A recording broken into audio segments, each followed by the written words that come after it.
Yo. Jenny, could you promise me that you will never sleep with my ex-boyfriend in his car, even if we're broken up?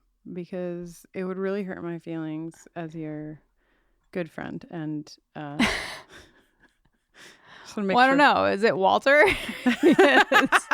No promises. I think Walter belonged to you, actually. It would be me sleeping with Walter in his car. Well, welcome to Betrayal, Jenny. One of my favorites. What do you think? It's so exciting. Well, so far I've only listened to you and Joanna talk about it. I haven't watched it on this rewatch yet. But as I distantly recall, ruh-roh. Yeah, it's a rough one, but it's a good one. What did this episode do? It, similar to your experience, it prompted me to go out and get a copy of Our Town and be like, wow. Yeah. My love for theater, like, blossoming with the advent of Our Town. Them doing that is so beautiful. And I can't wait to rewatch it. And I loved listening to you guys talk about it. I also loved hearing Joanna spread the good news about Parmesan goldfish. You were familiar already with Parmesan goldfish? Well, because when we were all together in DC for our Halloween hootenanny, she was talking up the Parmesan goldfish, and then she produced some. And I was like, I love usually that 5 years later, Parmesan goldfish were still coming up. going strong. They're still her favorite snack. So I love the consistency. I love how they have continued to persist nevertheless. And I don't eat cheese, but because she's Joanna and because they were goldfish, I was like, and because it was late at night, I was like, all right, I'll try. And they were so legit. So wow, the rumors are true. Try Parmesan goldfish. Also, Kristin, what you don't know because you haven't listened to this episode since it aired, Joanna says Brian Krakow. She says of Brian Krakow, he is so my type. Joanna loves a nerd. So cute. I mean, if Brian never talked or did anything, right, he's a cute boy. Well, he's that's just the thing. Gotta shut up and hold still. Yeah, I mean, if Brian grew up and grew out of some of the things that he does that are really, really unfortunate, then I think he would be like the nerd boy of Joanna's dreams if he could do that. It's just a question of where will he ultimately land. Yeah, he can't do that. He can, but not on this show because it's almost over. What's incredible to me, I guess, is thinking about that because Joanna and I obviously share our love for problematic faves, but it's sort of like Joanna has the emotional maturity or something to be like, yeah, that's like hot, but like in real life, I'm gonna go for someone who like might meet me where I'm at, you know? A cutie pie. Yeah, and in my life, I'm like, that's hot. Let's do this thing. You know what I mean? There's no Brian Krakows. There's none. It's just you gotta be hot, and that's it. And then I'm good. I don't yet check no other boxes. You heard it here first, folks. Well, you live and you learn, or you're me. Put it on your tombstone. I can't believe this season's almost over. This show is almost over. I can't believe it. Jenny, did you ever have like a really bad friend breakup? I imagine that maybe Joanna and I talked about that more in the Sharon and Angela of it all, but like obviously what we see between Rayanne and Angela is pretty rough. Did you have anything like that happen to you in your teenagehood? Hopefully none of my former close friends are hate listening to my podcast in the present day, who are going to remember something that I don't, but I don't think so. I remember like one kind of falling out that I had with somebody, and it wasn't even like, who knows what happened, but I like said something I think rude to her boyfriend, or something that she thought was rude to her boyfriend, but I thought I was just saying something that was true. Those things can both be true, actually.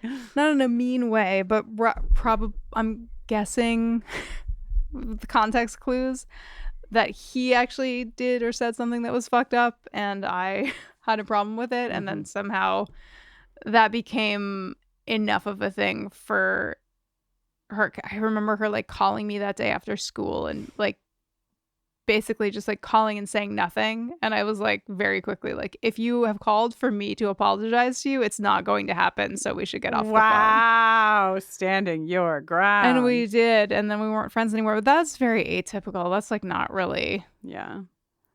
What? But then now that I started talking about that, I remember this other person who I had a falling out with. And she did something that made me so fucking mad. What? Kristin, I wish I could tell you, but I don't know. And what's truly wild about it is that like whatever it was when it happened, like we had had a lot of conflict, I think, in our friendship up to that point. When this happened, I was like, that's it. I'm done. And I have to remember that we are not going to be friends anymore, and I can't go back on this because I keep getting like in the same cycle, and I'm just like, I'm done. And then she attempted to reconcile with me numerous times over many years, and I didn't allow it because I had to stick to my guns. But I have no, Kristin, revolver, semi-automatic, bazooka, bow and arrow, crossbow. I have no idea. I have no idea why I decided that I had hit my limit, but I that's so relatable. Like I feel like, I mean, not that you don't do this as an adult, not you, but just the larger us. But the being like in my teens specifically, and like saying I have to remember this, like I have to remember this because if I don't, I'm just going to like let this person walk all over me or blah, blah, blah, blah, blah. Like it really was a time where you had to like draw that severe of a line to feel like you weren't falling down a hill. But now, God, all I want to know is what she did. We'll have to, and maybe we can get her on the pod. If Walter, you're listening, it's just your entire graduating class. Google New Jersey Jenny how to fight with. I like that in that search you're New Jersey Jenny, you know? No, it's like New Jersey. Yeah. One idea. And but I am also New Jersey Jenny, I suppose. New Jersey Jenny. Hey, somebody just taught me, maybe I already said this on a podcast, I don't know, but somebody just taught me that if you Google Well, if you did, I wasn't listening, probably. So yeah, I mean, I would never ask you if I had said it on a podcast because you wouldn't know. But somebody in the Discord said that if you are Googling something or whatever and you put minus AI or like dash AI next to it, it won't give you the stupid fucking AI results. You haven't said that on a podcast yet, but I did see it in the Discord and got really excited. Avanti's been reading all of these things to me. The obviously, you know, we've posted about the fires in LA and we're oh my God, so fucked up about it all the way over here on the East Coast and trying to figure out anything that we can keep doing. And if you're there, fuck. And we hope you're okay and you're safe and on and on and on. But because, of course, of what's happening out there, there have been all these things on the internet. And one of the biggest things was like talking about how much water AI uses, like how much water it takes to power what creates AI, because of course so many of the hydrants are dry and like there's all these issues like compounding upon the climate change of it all. Like it is the climate change, but then there's also these like underbellies of it. And I really had never thought about that. You know, like I had never thought about like what kind of energy it takes to create AI, but like with or without the context of the fires, like now thinking about that, I just have like a whole new fucking issue with AI, which is really not probably what you expected to hear in the introduction to my so-called life's betrayal, but there you go. Yeah. Should I go now? Go? I should go now. Go. I think you should go now. Go.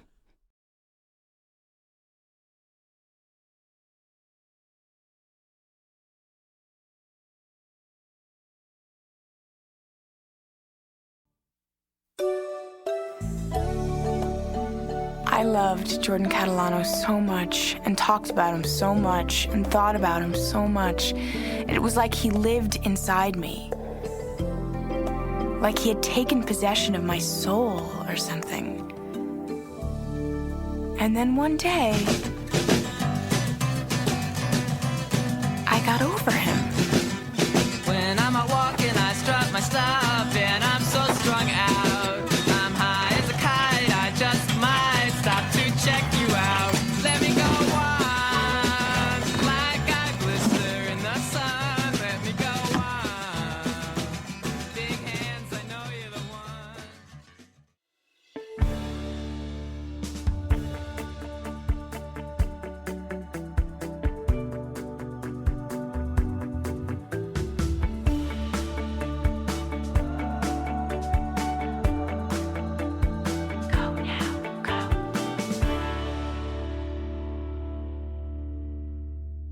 Oh my goodness. Hello. My name is Kristin Russo.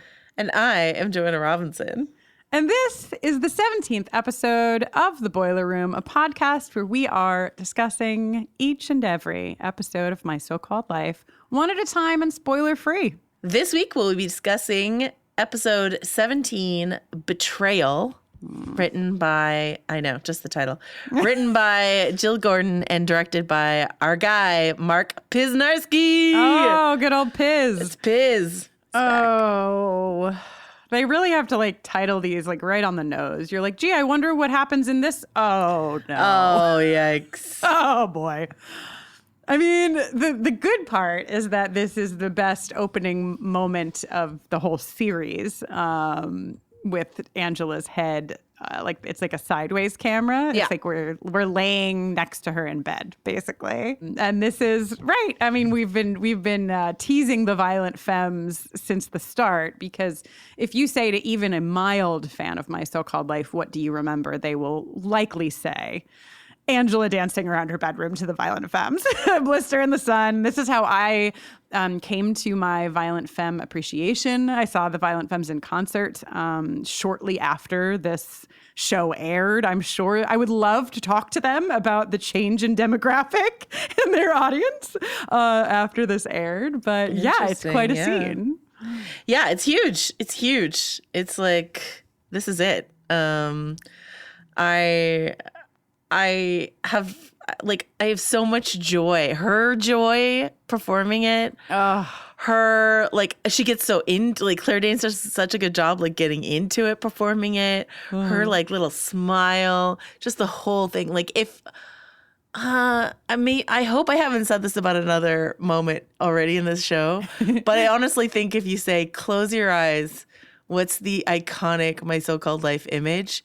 For me, it is this. Yeah. Angela dancing around in her boxers to the Violent Femmes. I don't know if I don't think that you have said it. You may have said one of the iconic, but this is the. This is it. For me, anyway, this is it. Yeah. So she has opened her eyes. We learned later, this is funny because I never really put it together until watching it for the podcast, that like when we see her open her eyes, she has just awoken from her dream about Corey and his towel made of saltines. Saltine towel. But she is, of course, I am over Jordan Catalano. It is like he was surgically removed from my heart. I have got this. And we probably all can relate to this feeling of, you get a surge of like, I'm totally over that person. And if you're older and wiser, you can look at this and be like, well, enjoy the moment while it lasts. Yeah. I have a couple quick questions for you, not to derail the conversation so quickly, but I need to circle really quickly back to Corey's saltine towel because I wanted to ask you. Not to be confused with the graham cracker crumbling. No. But I wanted to ask you, Kristin Russo, if you were to have a steamy dream about someone, what kind of cracker would their towel be made of? Fucking, is this one of your favorite journalism questions that you've ever asked? This is how I close every interview. All right. Well, I mean, saltines I would not choose. I actually do not. They're so unsexy. They're just like she says. Square. Yeah, like square, crumbly. They're too dry. White. Right. They're just, it's no. I would say, well, it depends, I guess, on what's going to happen in the steamy dream. If it at all involves me eating any of the crackers, then I'm going Ritz. Ritz or bust. Because I love a Ritz cracker. I think they have a good consistency. I like the color of a Ritz cracker. And I just feel like overall that would be good. But I have a follow-up question for you, actually, before I give you my answer. Okay. I know you do not eat cheese. Can you eat a cheese cracker? I mean, I could eat one cheese cracker and probably be fine, but I would not eat a cheese cracker as a normal activity anymore. You mean like a Cheez-It? Yeah, like a Cheez-It. I could eat a Cheez-It. I don't elect to eat Cheez-Its. Like when I'm on a plane and they're like, would you like the cookies or the Cheez-Its? I always go cookies because I don't want the Cheez-Its. But I technically could, but it would not be sexy for me. It would not. Oh, okay. You know, like it would. Lactose intolerance. I was just wondering if lactose intolerance extends. Sorry. But I was wondering if it extends to crackers because I'm like, as far as if you ask me today, like, I would say no actual cheese is harmed in the making of that Cheez-It, but perhaps that is incorrect. I think there is milk. I think there's like a milk powder in cheese crackers and like cheese popcorn and things like that. Okay, so this got sexier and sexier as we went along. Don't worry, I'm gonna bring it right back around to sexy. So my dream towel that I would probably like put on Graham, right? Let's face it. Would be made of goldfish, which is a cheese cracker, but not original goldfish. My cracker of choice, my favorite cracker, is Parmesan goldfish.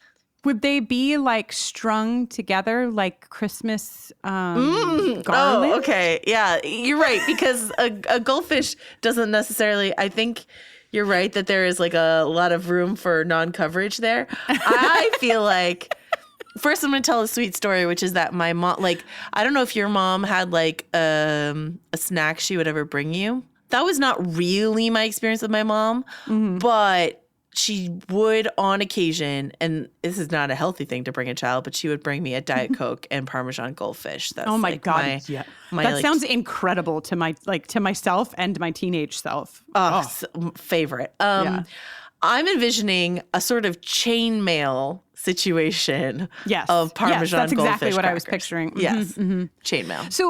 So okay, here's my question to you, because you've kind of like extended the reach of what cracker can cover here. That's a cracker.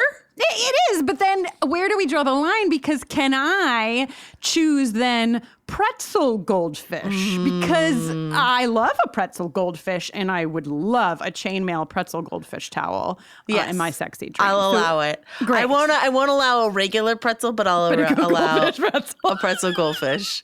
Because I bet hard-hitting work on this podcast. I bet the bag says pretzel goldfish cracker. I would put the odds at 50-50 that Kristin cuts this entire conversation out. No, hell no. I love this conversation.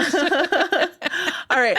The other thing that I want to say is like at the beginning of this podcast, those many weeks ago, I started a thing where I was like going to quiz you on like what the top song of this like day in history was, and maybe what the top movie was. But the problem was, and I don't know if you remember this, but the problem was Boyz II Men had a crazy run at the end of 1994. So I was like, well, what's the use? Every week it's freaking Boyz II Men. And what's true, actually, the first 3 weeks of 1995 is that run continues. It's still Boyz II Men. But there's someone new on the 4th week, and that's the finale week. So I will return to this question on the finale. Don't Google it. I will not look it up. I won't look it up. I have already thoughts, but I will not look it up. Okay, so the first thing that happens after the classic scene of her being overjoyed Catalano is we cut to... Now, this is, I've been keeping a vault of how does Rayanne feel for Angela. Yes. This episode might be the episode where I seal the vault and say, I have enough evidence, Your Honor, I would like to submit this vault. Because Rayanne is the beginning of her saying to Angela, oh, the way that I like got into character last night when you were helping me practice my lines was I was being you, because Emily in Our Town, which is the play that mirrors this episode, or that sort of like is threaded through this episode, she's just like you. And she talks about how when something matters to Angela, you do this hair flick thing and your eyes get all wide. And it's not a standalone moment. We'll touch on them as we go. But it is very obvious that Rayanne has been studying Angela closely. That listen, this whole episode is about how dear Angela is to Rayanne, and that does not need to mean that Rayanne wants to make out with her. It can be rooted in friendship, and I think a lot of it is. But there is a detail element that Rayanne possesses that I think is important to note. Yes, but then my competing ship has a moment later in the episode, so we can talk about that later. But yes, okay. I mean, well, I will offer my alternative take. I'm never one to remove gay subtext, so I am like here for any and all gay subtext. But what's also true is that we've been talking throughout the season, and one of the reasons we've been talking about it is because I knew this episode was coming, is this idea of like trying on another person, right? Yeah. So like Angela, we'll get to it later, but Angela like overtly tries on Rayanne in this episode, but she's been kind of trying on Rayanne like all year. Sure, you know what I mean? Not this many braids in, but yes. Not this darker shade of lipstick in, but like, like she wears Rayanne's clothes in the pilot. And so, it's this idea of like trying on a different persona. Can I pretend to be straight? Can I pretend to be you? Can I pretend to be this? When am I, am I someone who Jordan Catalano could like? Am I someone who like blah, blah? She's not the only one to do it. And, but this is the most overt example where we see Rayanne, try on Angela, not just in the auditioning, but like also the way she's styled later in the episode.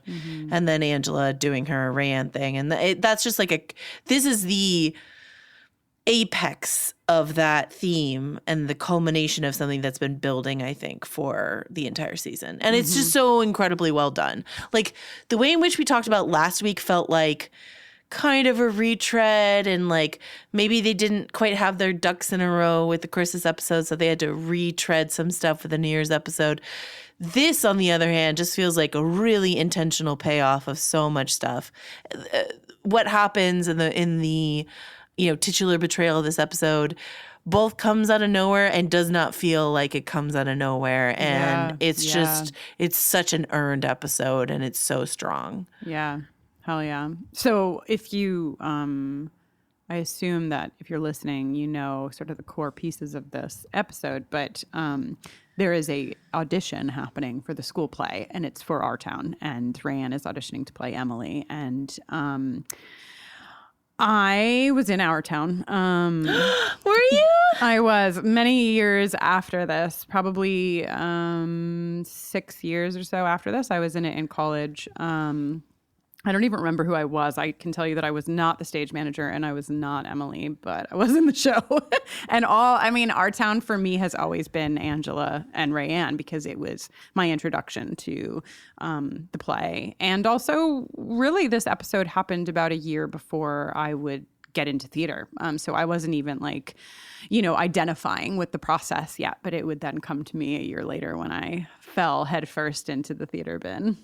We talked about various, works of literature being used to parallel things on episodes of My So-Called Life. This is my favorite use of that in this episode. It's so powerful. Not just that, but it's like it's a payoff of Rayanne's like singing stage fright. It's a payoff of like Ricky getting roped into drama club. It's like Corey comes back. It all feels like connected in a way that like not every episode of My So-Called Life feels connected to other things. So.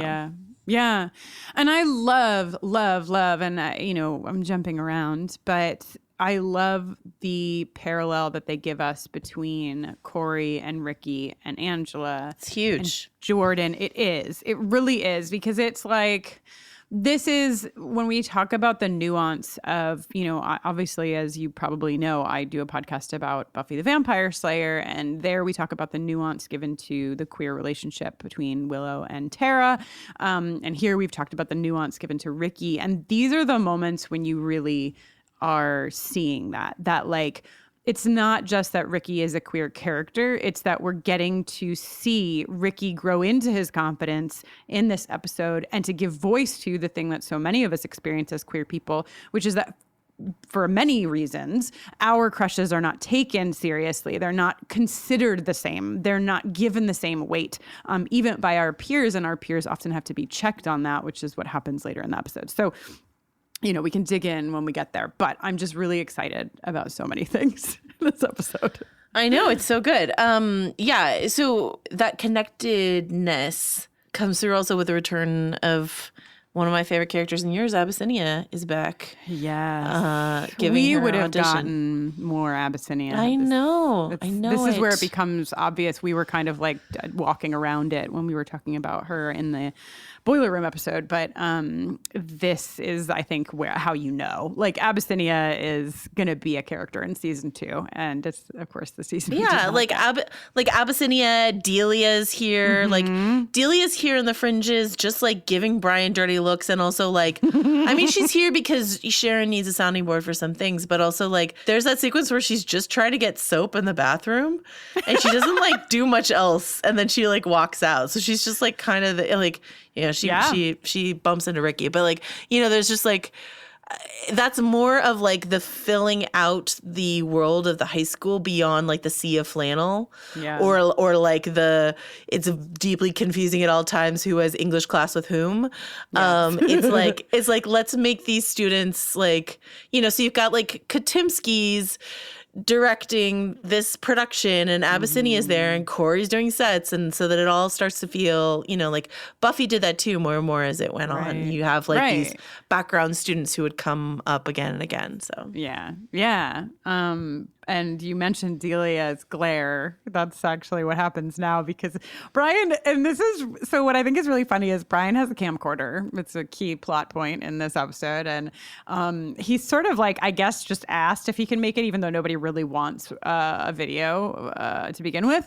But he has the camcorder, and anytime you're seeing through his viewfinder, it's in black and white, which of course it's not, camcorders definitely filmed in color in 1995, in case you're younger and you didn't know that, but they did. But it was such a thing. Like, I used to film everything in sepia. Remember sepia?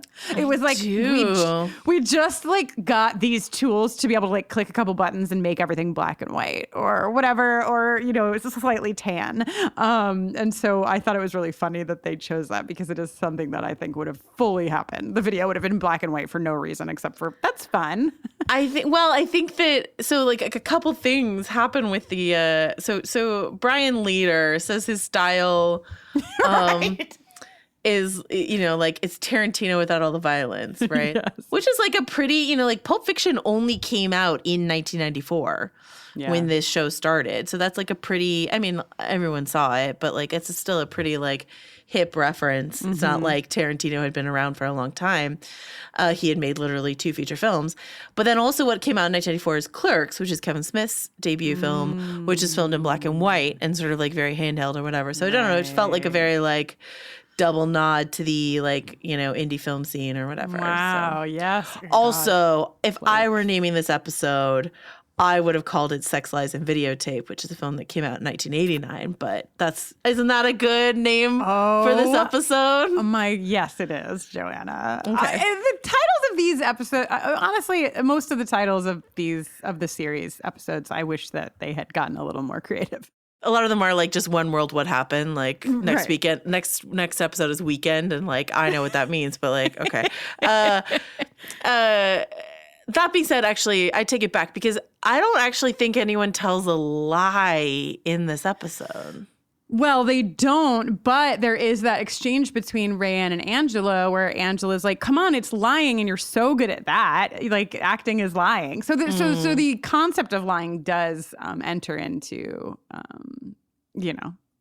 the episode in some sense. Right, but I just think it's interesting because like and there are just there's a lot of what's interesting about the construction of this episode is there's a lot of confrontations that we don't see. Yeah. Like for example, once again, I'm sorry, I'm jumping around, but like you don't see Rayanne like Angela confront Rayanne or like whatever. What you see is that gym class scene where it becomes clear as they're uncomfortably standing in line and trying to shuffle so they don't have to like spot each other, that Rayanne knows that Angela knows. Right. And it's done silently and it's really cool. But there's like a number of those scenes where you just like never see certain people talk to each other. And I think that is very interesting. So yeah. And also is Rayanne in everybody's gym class? Because in everyone's English class and in everyone's gym. Well, she's definitely in Sharon. Like maybe she's in Angela's gym class because we've seen her in gym class with Angela before. But she just goes to Sharon's gym class sometimes so that she can like have an excuse to touch her. Wow, supporting your the shit. Plot thickens.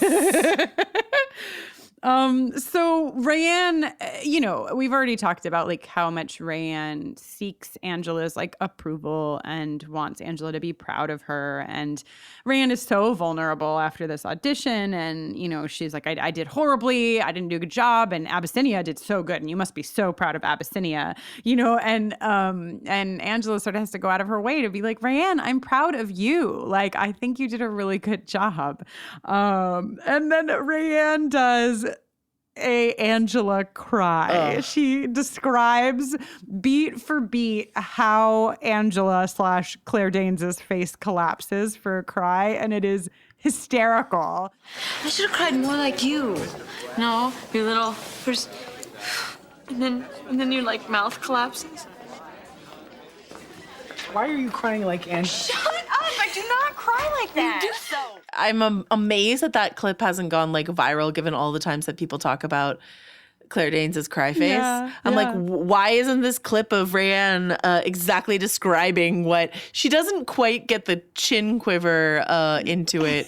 And let me tell you, the chin quiver is working overtime at the end of this episode. But like, it's pretty great. It's a pretty great scene. Yeah. We can't skip quite past Brian in the camcorder, though, without mentioning the fact that he like zooms in on Sharon's chest at one point while talking to her. I just need to say it. We can move on. It's very unfortunate. And Brian, come on, man. Like, you've never held a camcorder before. You know that where your point that people can see you. Like, stop it. And they can then later see what's on the tape. So this fucking guy. Yeah, so some of the like ancillary, I mean, I don't know if they're ancillary, but like Corey is part of the stage crew and Angela is, has had a dream about Corey, but really takes it to the next level in this hallway scene because she sees, so she's telling everybody about her dream about crackers and towels and her very steamy saltine dream. And Corey comes over and it's really a very cute moment between Angela and Rayanne because Rayanne's like, so Corey, can I just ask you like what your favorite cracker is when you eat soup? And Angela like smothers Rayanne in her body to like make it stop. It's all very funny. But then she sees Jordan seeing her talk to Corey. Mm-hmm. And she plays this real hard. And Jordan is not playing it cool at all. Jordan is being very apparent about his feelings in the hallway. Angela's being so obvious with what she's doing. And I'm just like, Jordan, you're falling for this, bud. Right. Like, you're getting, like, be up in your feelings, okay. But, like, I feel like there should also been a little bit like, I see what you're doing. Also, what I mean? Yeah. I think like they're playing it that he's just like so consumed that he's like not able to. She was like dead ass making eye contact with him, like the whole time. Yeah. But we don't know if Jordan has ever been in this position before, ever in his life. So he might be a little bit not as well versed. I think he's very accustomed to just getting the girl. So, okay. whatever. Patty and Graham have this whole situation happening with Hallie in this episode. I don't know. I'm not super here for the overall Patty Graham narrative. Interesting. Okay. I do think there's like some like, I don't know. I'm like, I like Patty in this episode. Yeah, I like that she's trying. You know, here, let me clarify. This is how I feel about Patty and Graham in this episode. Up until this episode, I've been kind of like really intrigued by, oh, wow, like this storyline is something that I can latch onto more than I have in the past. And like I'm able to give it equal space, you know, even though I'm more invested in the younger storyline because that's where I was rooted. This episode, I'm like, everybody, adults, get out of the way. Like we have shit to deal with at high school. And like, I don't want it as much in this episode. And I feel like every time we would get to a scene, I, even now at age 39, was like, come on, get back to the good stuff. Yeah. I mean, I think Hallie is frustrating. I hate the way she eats Chinese food. Yeah. Well, she chews with her mouth open. But I think I'm so in the tank for Patty at this point. And it's, you know, like the Patty stuff that touches the Rayanne and Angela stuff is so good that I'm sort of like here for the entire Patty journey in the episode. Yeah. But I hear what you're saying. Okay, so Brian has his camcorder and he has been told by Sharon where kids hang out because he has an amazing moment in the exchange before where he's like, so where do people hang out? So Sharon tells him where to go. And one of my favorite moments in the whole episode is the artsy pool table shot that Brian does.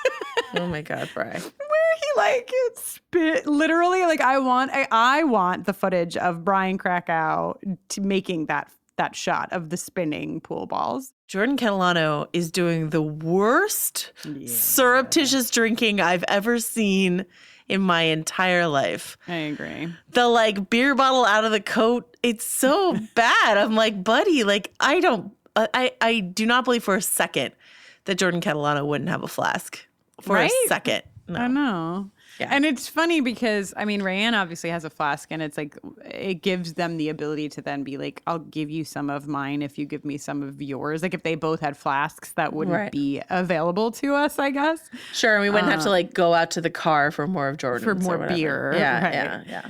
But yeah, so they're both drunk and they're both wanting Angela, and you can put that in whatever context you'd like, you know, but they both are seeking Angela.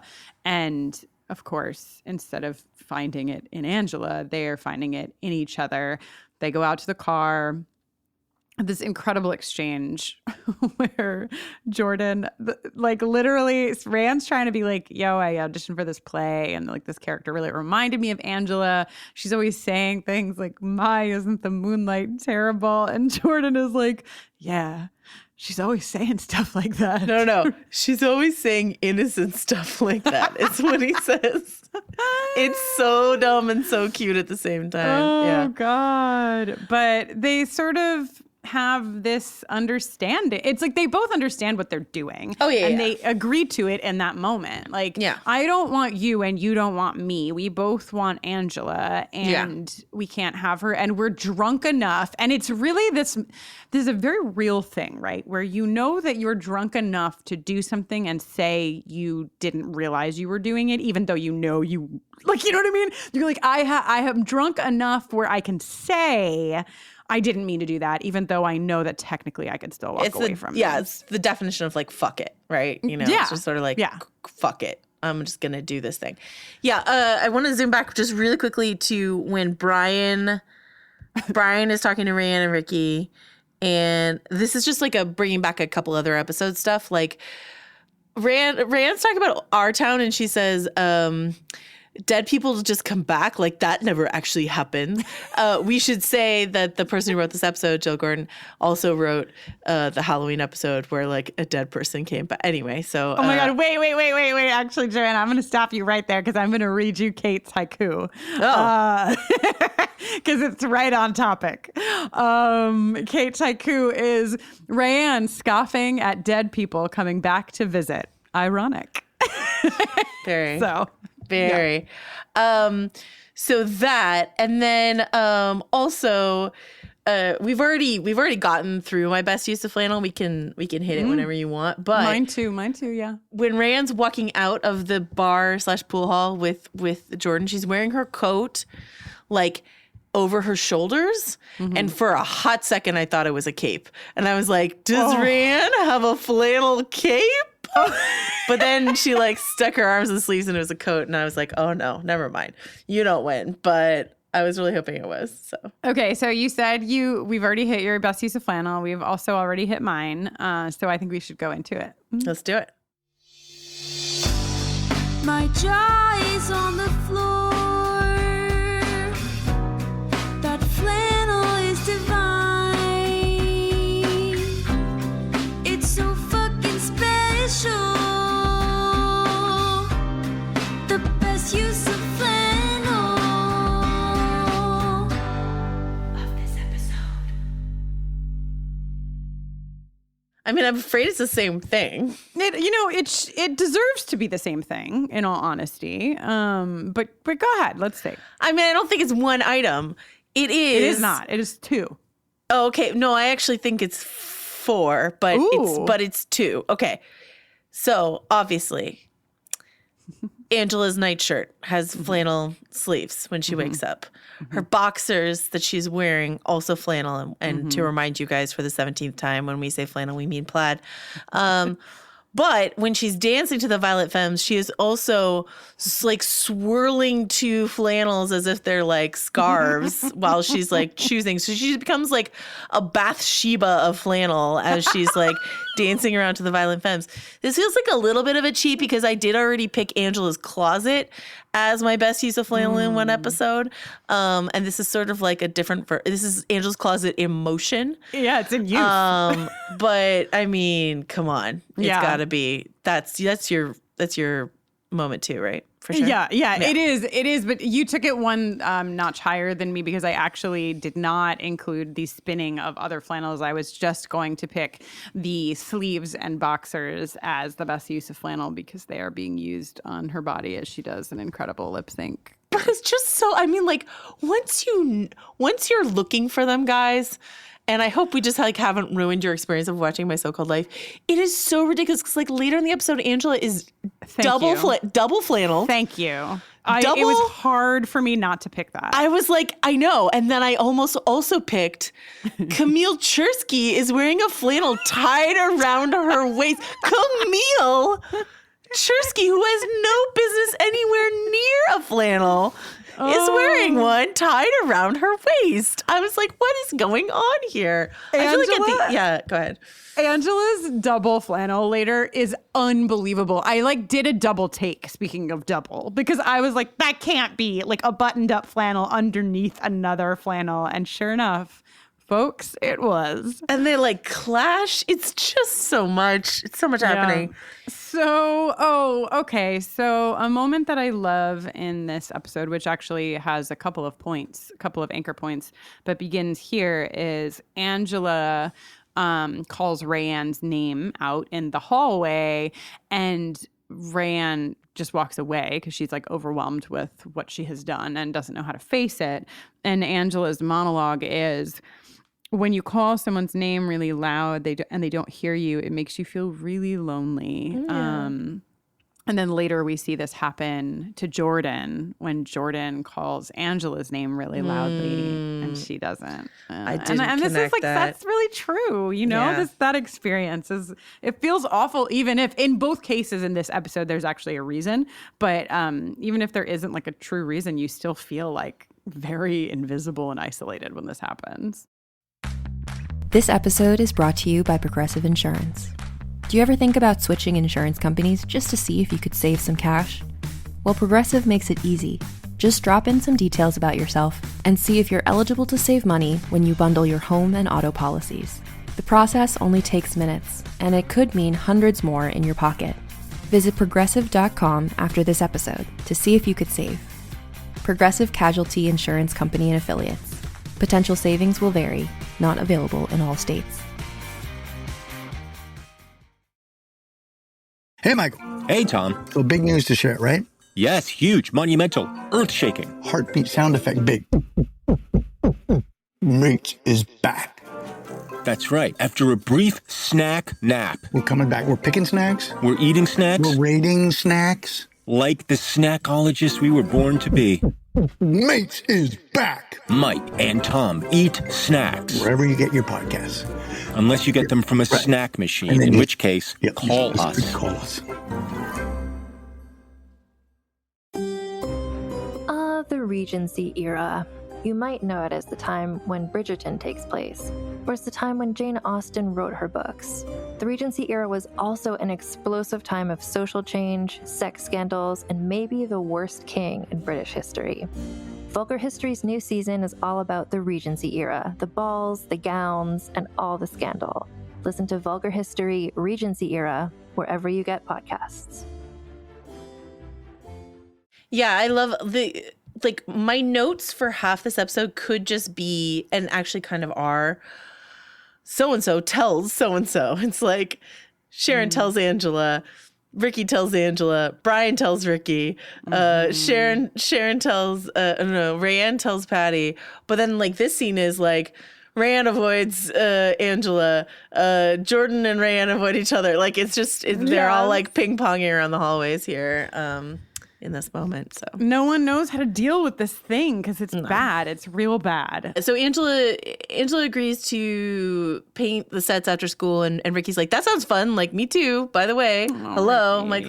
my crush." Yeah. And then there's this moment with Jordan and Rayanne, which like this episode's so good because I should be so mad at both of them, and I'm not. Yeah. And this scene in particular because like, so the kind of the reason exists, he's asking her about the play. And kind of the reason exists is to be like, okay, bud, but you do remember that detail of the conversation. So it's not like you both like blocked out entirely, right? That being said, I have such a low bar for Jordan probably that like whenever he clears it, like if he asks someone a thoughtful question about their life, I'm like, Jordan, look at you. You asked Rayanne about the play. Yeah. What a good boy. So, yeah. Yeah. No, I felt the same way. I was like, oh, Jordan looked at Rayanne looking at the cast list and asked her about the play. Great work, man.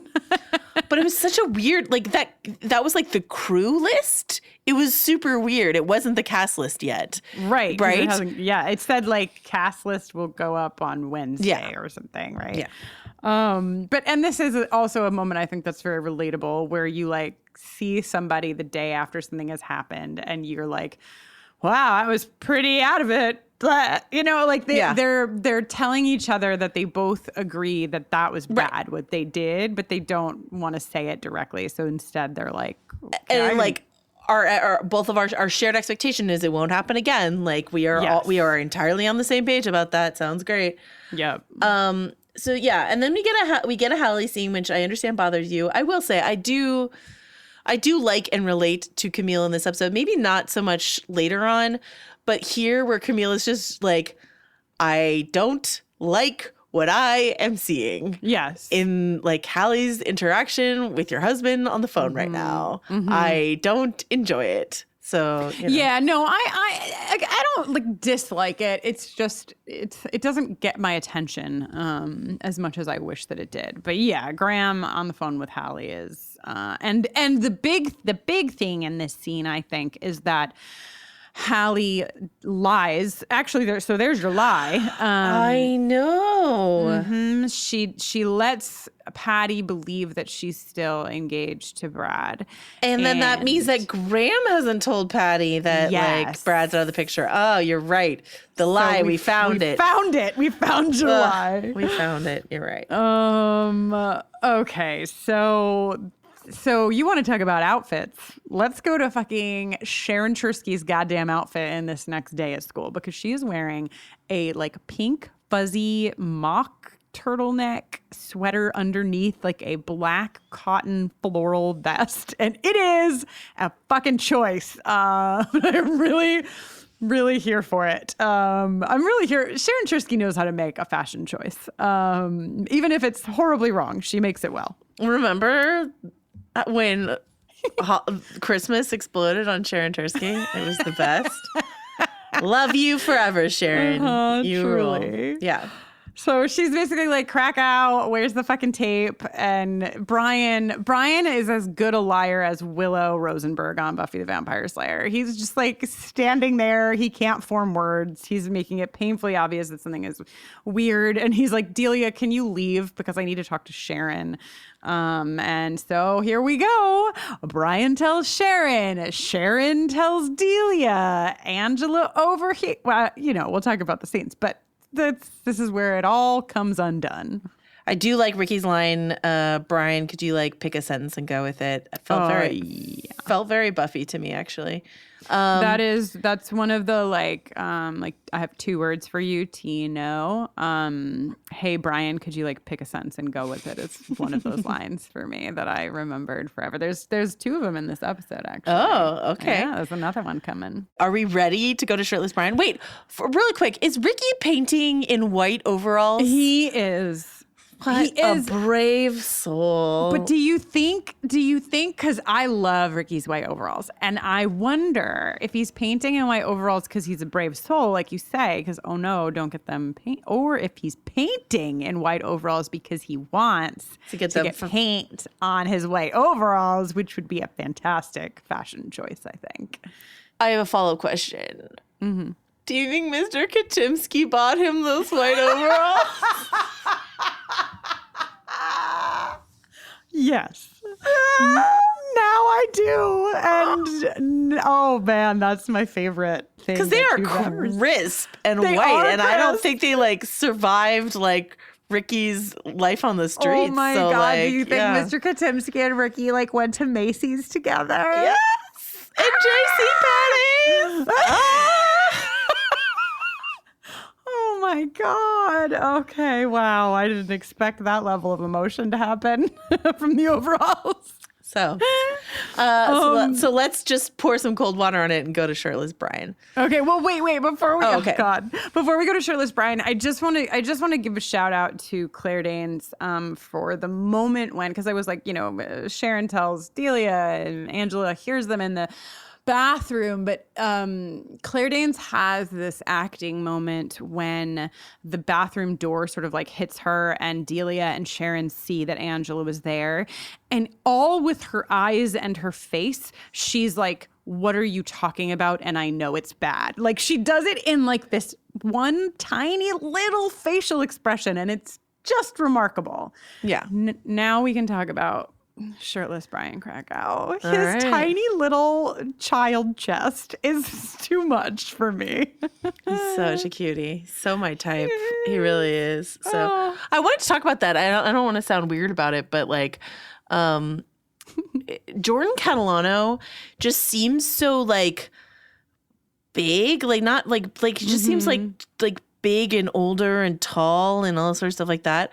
But like Jared Leto now, I don't know if like Jared Leto has become like speaking of not eating cheese, like mega vegan or something like that. Right. But like when I think of Jared Leto now, I think of a small frame. You know what I mean? Yeah, and it's hard for my brain to square, like especially later in the episode when Jordan is like bearing down on Brian unintentionally menacingly, and he just seems so like big and his like big jinkos and his like big flannel, and I'm just like, that's so funny. Anyway, yes, Brian Krakow's room. Brian Krakow in his tiny little naked body is singing along to his song, and I went down this rabbit hole because I was like, he's just saying like, in my face, and I was like, what is this song? I have to find it, and I couldn't find it. I even like went down the like, what song is Brian Krakow listening to in Betrayal?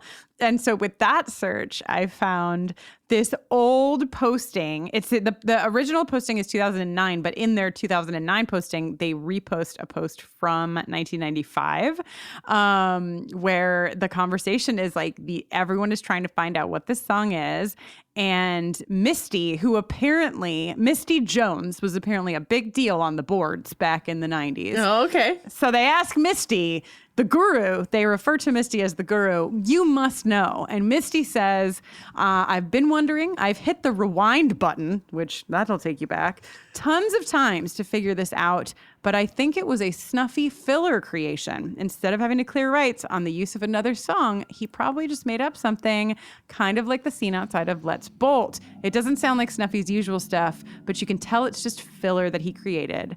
That's my opinion. So, listen, I don't know, but Misty seems like she knows what's up. So I believe Misty. Yeah, right? And then, like, Brian says something, I think, wise. He says, I don't think you want to see it. It'll just make you feel worse. Which, like, once again, you will definitely get to the Rayanne and Sharon scene, but, like, this is another instance where if a character were behaving like the shittiest version of themselves, they'd be like, see, Jordan Catalano is a piece of shit, and, like, don't you feel bad, and blah, blah, blah. And he's like, no, Brian feels anxious and stressed about it because, for all of his, like, problematic behavior sometimes, he genuinely does care about Angela. And it's like that scene we had in Pressure when he's like talking to her about like sex, and you're just like, oh, Brian, you're being such a human. And this is, did he zoom in on Sharon's chest? Yes. But is he being like very human in this moment where he's like, I genuinely don't think you want to see this. And that Angela listens to him. I think it's really strong. Yeah, he's having like a similar, it's sort of like with this scene that is coming around the bend with Rayanne and Sharon, where Rayanne is like, so you're happy, right? Like, this is what you wanted the whole time. And Sharon is like, this is not what I wanted. Like, I care for my friend and I don't want her to be upset. It doesn't matter like what I feel about you. Like, I want you to treat her well because I care about her. And that's like sort of what we're seeing with Brian here. It's like, does he want Jordan to be thrown under the bus? Sure, because he ultimately wants Angela. But in this exchange, it's apparent that he really genuinely does care for Angela because he's not taking that shitty road. He really just wants her to be okay. And he's very upset that this has happened. So yeah. And I know that we're, in this podcast, we're in the tank for Devin Odessa because she is a gemstone of a human being and we really like her. She does an incredible job, I think, with the acting in that scene between Sharon and Rayanne. When she just like puts all this emotion into like, no. Yes. Her line reading of just no, not like is just like so good. And in the long, like, Rand's reaction is so familiar to me. It's like, it's just so like, okay, I fucked up. I feel like bad. So I'm going to put my anger on someone else. So she's going to dump it on Sharon. She's going to be like, you wanted this and you just had to go running and blah, blah. And Sharon's like, oh, no. I don't get to hold this for you. Sorry. But is not an asshole about it. And it's just like, no, I'm upset. You brought this on yourself, but I don't want this for you, and I don't want this for Angela, and I don't want anyone upset, which is way more maturity than I ever had in high school. I'd be like, you're a bitch, and I always knew it, and like, and the look, AJ Linger, incredible in this episode. But just their shared look, their shared long looks. My ship, it sails strong in this episode. So, and Rayanne, they've styled. We talked a bit last episode about how they styled like Ricky, which is so different from how we've seen Ricky in any other episode, and that holds true here for Rayanne. Once we get past the gym scene, most of the rest of Rayanne is so much more stripped down than any version of Rayanne we've seen. She's wearing a lot less makeup. She's not doing anything super crazy with her hair.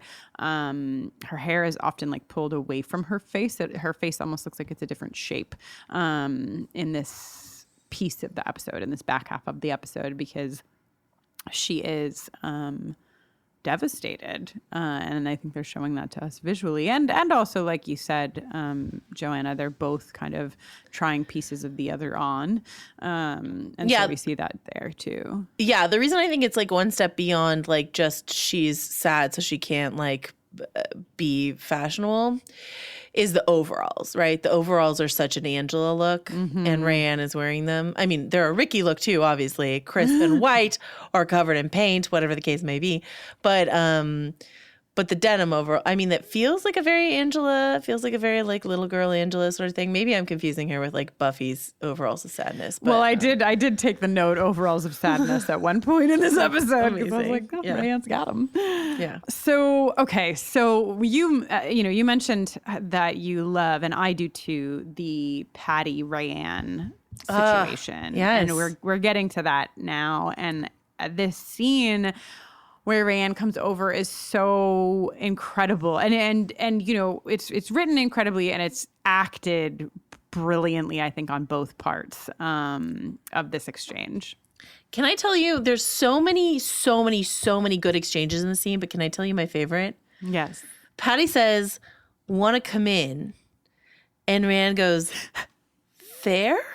Yeah. And it's like we've talked before about the Chase household and how it's this like sacred, center of like middle class, wholesome family, whatever, and various people enter, like Ricky comes in or Brian comes in or Jordan comes in, Rayanne comes in, and like what happens there is usually like food and comfort and protection and all this sort of stuff. It's sustenance and nutrients and blah, blah, blah.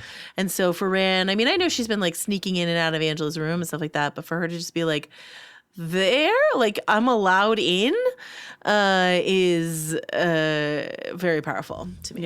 Yeah. I wrote that line down too. It's a real good one. And what we eventually learn, of course, is Patty's sympathy is coming, because at first you watch this and you're just like, oh, Patty's like being, she's being a good person. She's like listening to Rayanne. But what we learn later is that she's identifying with Rayanne in this moment because she has done something very similar to what Rayanne has done. So she has the space, and this is where Patty shines Graham in most episodes, which is that Patty has the expanse of character, and I don't mean like Patty's character, but like her character as a human is expansive enough to allow for her to feel sad for her daughter and have room to have empathy or sympathy or whatever for Rayanne. She can like hold both things at once, which is really right, wonderful. which is something Ricky also does in this episode. Yeah. And something, Sharon does, I think, in this episode. She doesn't like offer Rayanne that much comfort, but she doesn't like shun her, And I like didn't feel like that was an option for me as a teen. Like I felt like and even like into my 20s and stuff like that, like probably into my 30s, like that you had to pick a side. Yeah. And this idea that like you have room to offer understanding and empathy for multiple sides is something that I think is a really strong thing to do in this world, and something that I'm trying to do as much as I can, Yeah, I was going to say, I honestly, I think it's something that most people still cannot do. That is like a challenge for all of us to be able to try to hold many things at once, because especially, not to like go too far off the rails here, but especially in the world that we live in with social media, boy, is there not room to hold two things at once. You are either one or you are the other. And that is really, I think, I don't know, I see it more and more in the people in my life, or like on the outskirts of my life, that I'm like, can we hold more than one thing in our hands? Yeah. Anyway, you already talked a little bit about this scene where Jordan is sort of like hulking his way toward Brian, and Brian. That's definitely how I walk down the hallway when I want to cancel tutoring.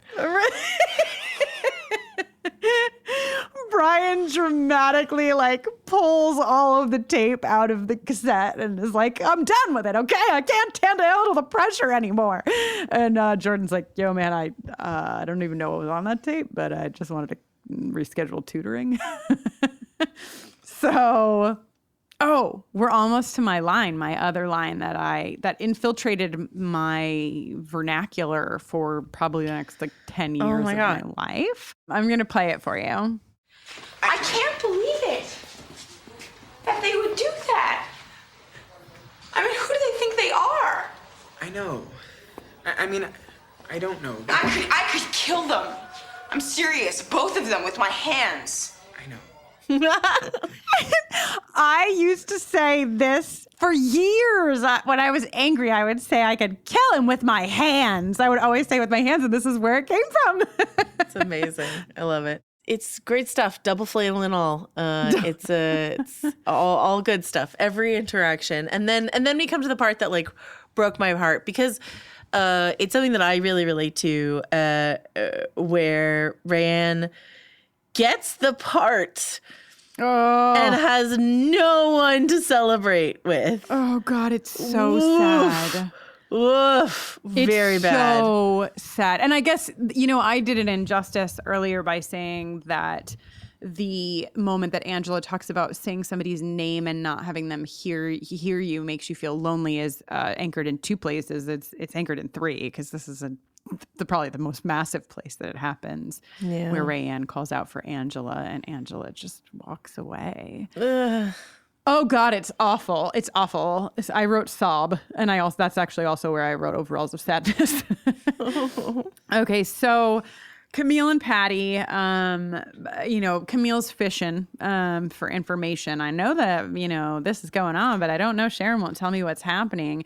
And at first I thought, so I'm curious your thoughts on this. At first I was like, Patty's being really cool here. Like she's like protecting the information. But then when we find out later, I think that the reason that maybe Patty does not tell Camille is because Patty doesn't want to drag up old bad memories of when Oh my God, that didn't occur to me. I literally wrote in my note, Patty is one class act and won't talk about it. Oh no, Patty. All right, fair enough. I thought I had like basically the same note, and then when I got to the later scene, I was like, oh, maybe that's why Patty was keeping it to herself. Like initially I was like, Patty, what do you mean you don't know? You do know. And then I was like, ooh, she's playing it cool. She's keeping the information close to her vest. Yeah, and I guess the third step of that journey is like, oh, Patty did a bad thing once upon a time and needs to keep this to herself. Fair enough. Then we get this scene that I really love, like so many in this episode. Yeah. The Jordan Angela pen scene.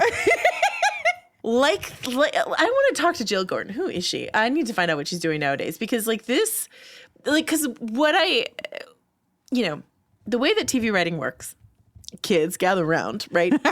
Is that like usually in a writer's room, which I think My So-Called Life had, you like work out the beats of an episode, but it's going to be up to the episode's writer usually to, the credited writer in the episode to figure out how those beats play out, right? So there's going to need to be a scene where Rayanne understands that Angela knows. Mm-hmm. And that can either be a conversation or it can be this silent gym class scene.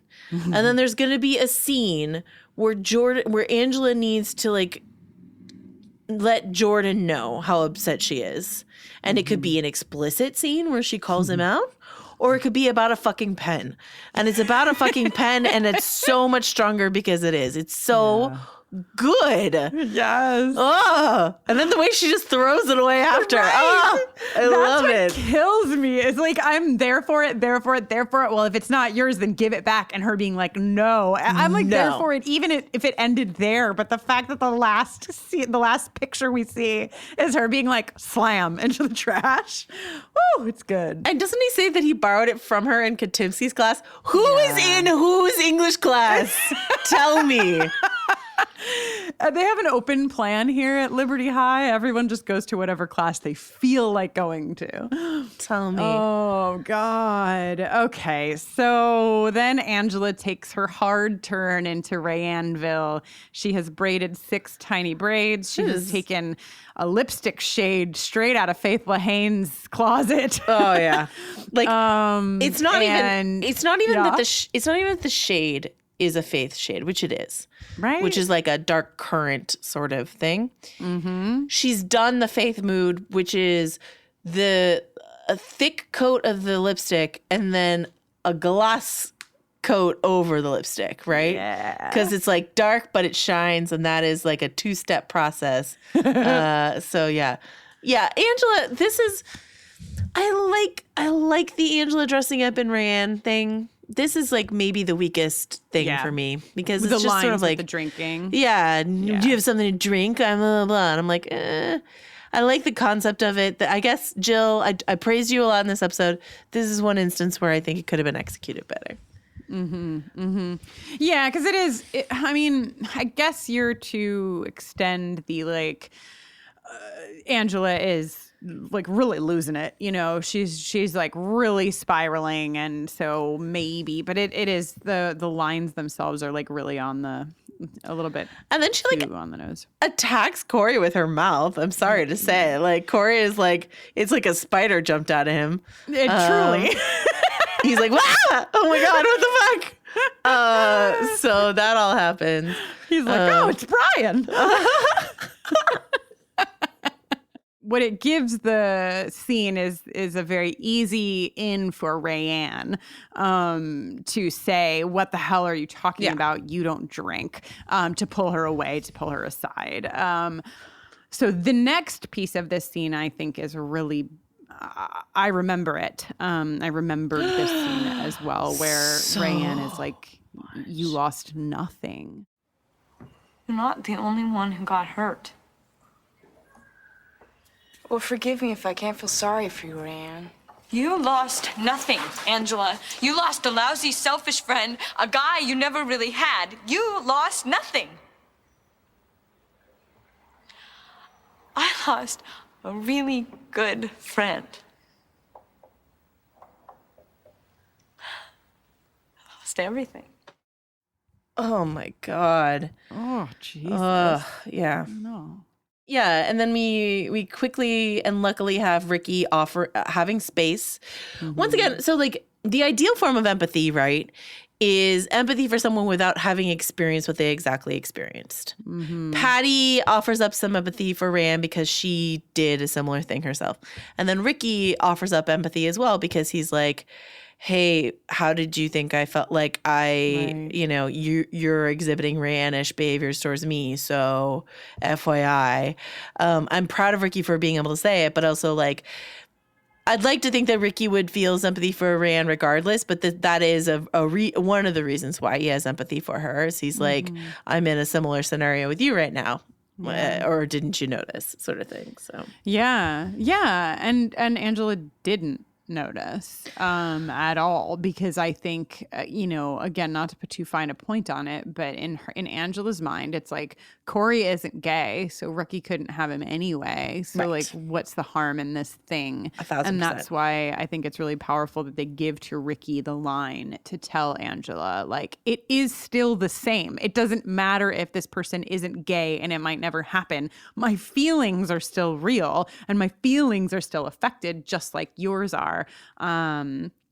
So I love that. I love that so much. And I also think, you know, Ricky gives a voice to what we've been talking about this episode when he says, you know, Rayanne has always partly wanted to be you, as an explanation to Angela. And again, you know, yes, can friends and close friends want to be the other? Yes, of course. Like, this is totally a piece of, I think, all of our experiences in friendship.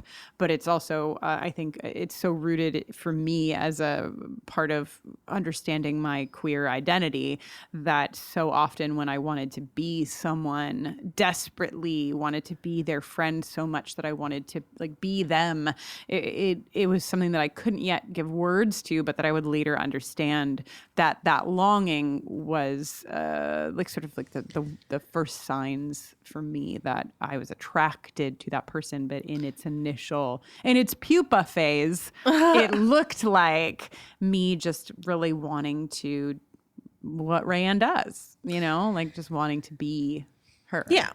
And I don't want my competing ship to like seem in any way like I'm undermining that experience at all for you. And I personally, I'm like, why not both? Or like, you know, hell yeah, Joanna. So it doesn't have to be either or. Rayanne could be gay for everyone, so it's fine. We get a little more Graham and Patty before we get to the end, and we've already been over this. Is this whole thing, this whole theory of Camille's that you really got to worry about your man's when he's fighting with the girl, not when he's like getting along with her. And so, you know, Graham. You know, what's true, and whether or not that's true, what's true is that Graham has found a way to turn 75% of the conversations he has with Patty these days to Hallie. So that's, a very troublesome sign. And, just shout out to Patty for flushing the toilet on him. It's a good moment. I am really there for that. And then we get some of the most difficult television you'll ever watch in your life, as far as I'm concerned. Good night. This is it for me. Before we get to Rayanne and Angela and what they do in the scene, real quick shout out to Katimsky. Jeff Perry, as we discussed before, is a renowned director. Did in fact direct some of My So-Called Life, but he's playing a very good he's doing a great job directing Rayanne here. So I like to think that this is how Jeff Perry actually directs. I hope that he is exactly like this. There was this one glimmer of a moment where I was like, did Ricky tell Mr. Katimsky what's going on? No, because he orchestrates it the way he's because he Angela on he stage. is Angela, why don't you play the role that says, "Were you happy?" Wait, do that again. Can't. Are you happy? That's the funniest thing you've ever done. Beat for beat, this scene is in my soul. It's in it felt like, I don't know how it feels to be a teenager now watching television. But I know that when I watched this scene, I felt like I was being seen. It touched on the way that I experienced my emotions so precisely. And it takes, I just feel like it takes such a risk in going as deep as it goes. And the fact that it nails it is so incredible, because it doesn't have to. They could have made this choice and it could have been really overdramatic. It could have felt wrong. It could have felt stupid or silly. And instead it just feels so real. And what's funny is it's our town is such a square, old-fashioned play, you know what I mean? And so to make that dialogue feel so relevant, so immediate to what we're watching here is God, I love it's so good. So good. We have to, we may continue talking about this scene, but before we forget, we have to give Angela Chase and Claire Danes the quiver chin jingle, because truly this is probably the most her chin quivers in the series. There she goes, her chin quivers again. So many feelings that she just can't contain. Her tears pour down like rain. It's like a 3/4 profile sort of thing. So she's not full, but you can just watch it bobble up and down. It is.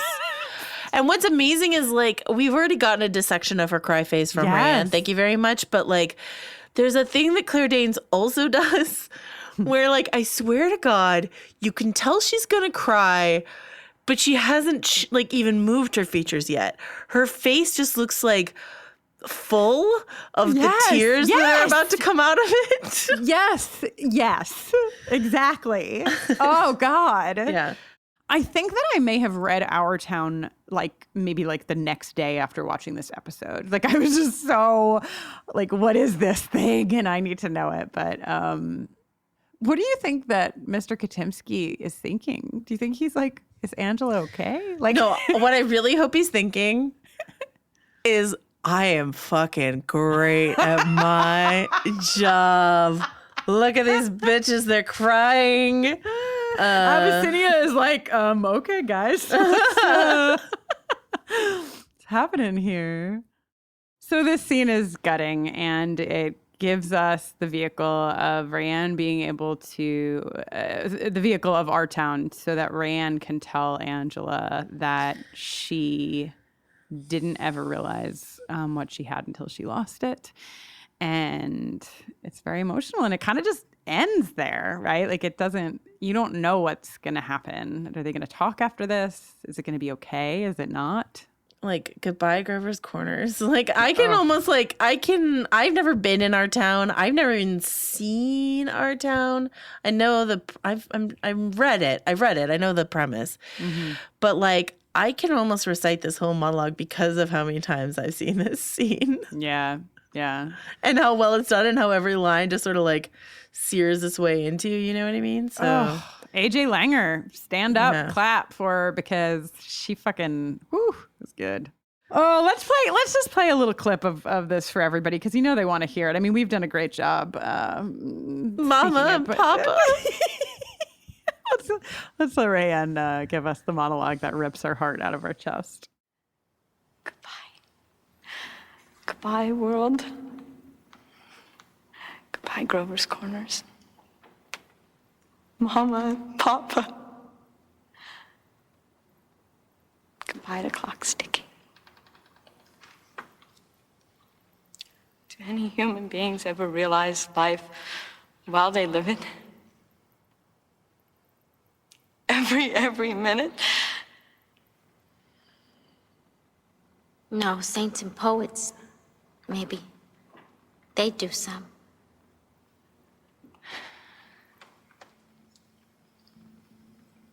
I'm ready to go back.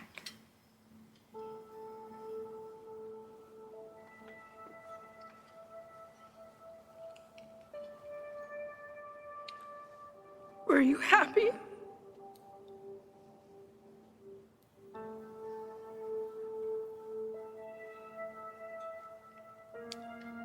No. I should have listened to you. Joanna, I hate to break it to you, but this is episode 17, which means we have 2 left. Yeah. Goodbye, Grover's Corner. Goodbye to clock sticking. Oh, no. You know, okay, wait, can I ask you really quickly, have you seen Four Weddings and a Funeral? Have we talked about this already? I know it, but I don't know that I've ever seen it. If I just know the title of it because it was such a big deal. So Four Weddings and a Funeral, which came out in 1994. There's this Minnie Drive. No. Who's the lady in it? Andy McDowell. Yeah, similar, Andy like McDowell. Curly black hair. I get you. I'm with you. At the end, towards the end, 3/4 of the way through, Four Weddings and a Funeral, a character reads an Auden poem at a funeral. I can recite that whole poem. Well, not the whole poem. I can recite what's in the movie because they cut it for the movie. But like, but it's so funny because like it's like you know, he was my north, my south, my east, my west, my working week, my Sunday rest. Like it's a you know, goodbye to a loved man from his partner, and he's crying while he's delivering it, and it's one of the most powerful things I've ever seen in my life. I love Four Weddings and a Funeral. It's an incredible movie. But I'm almost wondering if that influenced this scene at all, honestly, because like that poem has a line about clocks ticking, like stop the clocks from ticking, or stop all the clocks.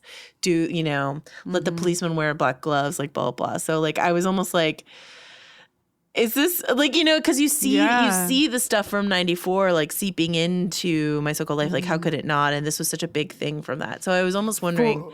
Four Weddings and a Funeral is 94. Is 94, right? So like, you know, it might have been in the water, but maybe not. But anyway, yes, sorry. So you were saying we're almost done. We're almost done. You know, I'm just sad. I'm this and like whatever. The 2 episodes that follow have important things in them as well. But like, there's something about this episode that like always signals the end to me. You know, I think the moment of betrayal. Yeah, I'm like, oh, we're in the end game now. Yeah, right? like, this is it. This is it. Yeah. So I have like a weird fondness for the next week's episode, which I think not everyone loves because it's like a weird press pause. It's a weird episode, but when I like really remembered all of the things that happen, it's fun. It's very fun. I really like it. It's maybe like the lightness that you need after like the intense emotional bummer of this episode. Yes. 100%. And resolutions before it. You're just like, oh my God. And fucking so-called angels before that. They've been knocking us to the ground for 3 weeks. Yeah. So, all right. As previously mentioned, I'm Kristin Russo, and you can find me all over the place, but namely on my website, KristinOlean.com. You can learn about the work that I do with LGBTQ people, and you can also hear me talking about Buffy the Vampire Slayer every other week on Buffering the Vampire Slayer. My name is Joanna Robinson. You can find me on VanityFair.com. You can find me on the podcast Still Watching, Little Gold Men, The Storm. That's it, right? In this one? Okay. That's fine. That's plenty. And you can find me on you can find me on Twitter at Joe Wrote This. Please feel free to send me Brad Pitt gifts on Twitter. I would welcome them eagerly. And until next time, go now. Go. I was trying to like Angela cry my way through it. Yeah. I don't know how I did. I was trying to say it in the cadence of Goodbye, Grover's Corner. Let me go on like I blister in the sun. Let me go on. Big hands, I know you're the one.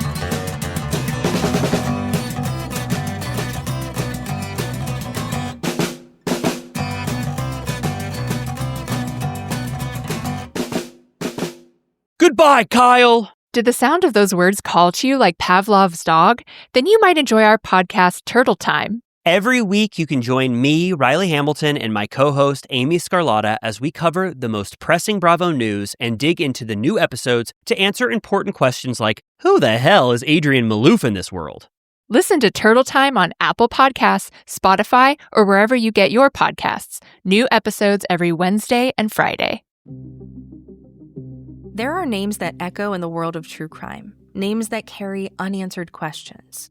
Oakley Carlson, a 5-year-old girl who deserved safety, protection, and love, yet the system built to protect her failed, and Oakley disappeared. Her community still calls her name.